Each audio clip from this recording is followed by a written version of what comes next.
Hello students and welcome back to medium students club. मैं हूं आत्मज्ञान, आपका अपना फिजिक्स मेंटर। पिछले टर्म पे हमने काफी कुछ चीजें पढ़ ली थी, जिसके उसके बारे में पढ़ा था किरचॉफ लॉ के बारे में।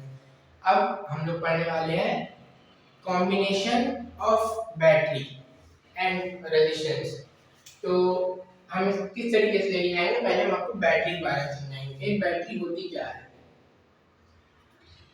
एक बैटरी का सिंबल जो है हम लोग ओवरऑल सर्किट में तो कुछ इस तरीके से रिप्रेजेंट करते हैं, लेकिन क्या एक बैटरी जो कि 5 वोल्ट की है वो क्या सच में 5 वोल्ट का पोटेंशियल जनरेट कर पाती है? क्या उसका कुछ इंटरनल रेजिस्टेंस रहता है? तो मेरा जवाब होगा जी हाँ, बिल्कुल उसका एक इंटरनल रेजिस्टेंस रहता है।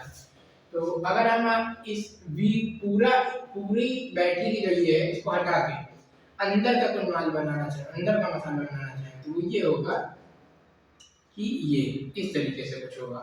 यहाँ से लेके ये इतना हिस्सा आपकी एक पूरी बैटरी है जिसका 5 वोल्ट जो आप पढ़ रहे हैं, इसका कुछ ईएमएफ होगा जो प्योर वोल्टेज होता है कि इतना बैटरी दे सकती है, लेकिन कुछ इंटरनल रेजिस्टेंस आर होगा जिसकी वजह से कुछ कम हो जाता है और ये वैल्यू आपकी आती है।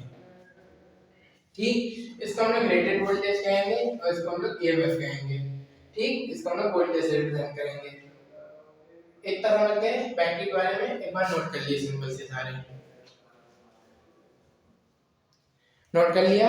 चलिए आगे चलते हैं। अब हम लोग कॉम्बिनेशन के बारे में पढ़ने जा रहे हैं। हम लोग इसको दो भाग में पढ़ेंगे, एक रेजिस्टेंस के, एक बैटरी के। ठीक, ओके। अगर हम लोग रेजिस्टेंस की बात करें,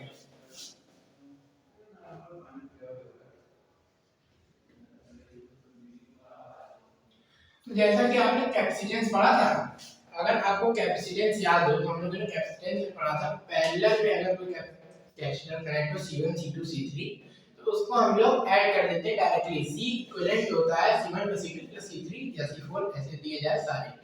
और सीरीज में हमने क्या किया था 1/C net equal to 1/C1 + 1/C2 + 1/C3 dot dot dot ऐसे जितने दिए जाए।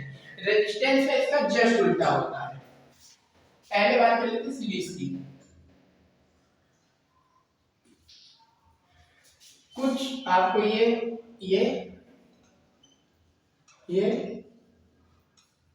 आपको ये कुछ दिए गए हैं सर्किट में। सीरीज में रेजिस्टेंस की रेजिस्टेंस है R1 V R2 R3। तो इसका R नेट अगर आपको लिखना है वो आप लिख सकते हैं R1 simply plus R2 plus R3। ये आपका डॉट डॉट डॉट ऐसे जितने दिए जाए उतने आप लिख सकते हैं। तो ये हो गया हमारा रेजिस्टेंस सीरीज कॉम्बिनेशन के लिए। एक बार हम लोग पैरेलल वाला समझ लेते हैं। पैरेलल में किस तरीके से बिहेव करेगा।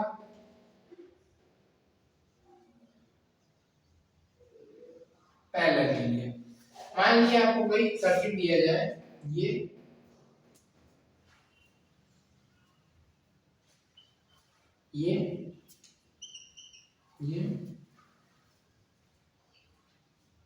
और ये तीन आपको दिए हैं R1 R2 R3 और ये बैटरी से कनेक्ट कर दिया गया है। ए पॉइंट मान लो, इसको बी पॉइंट मान लो। ठीक, समझ गए? ये इस तरीके से हम लोगों ने दिया है। इतना पहले आप नोट कर लिए, ऊपर आना नीचे आना, फिर मैं आपको पैरेलल का फॉर्मूला लिखवाता हूं। कर लिया? ठीक है। तो पैरेलल जो है जस्ट कैपेसिटेंस की सीरीज की तरह हो जाएगा। 1/R net equal to 1/R1 plus 1/R2 plus 1/R3। इतना नोट करिए, फिर हम आपको इसकी ट्रिक बताते हैं बहुत अच्छी। कर लिया नोट? ठीक है।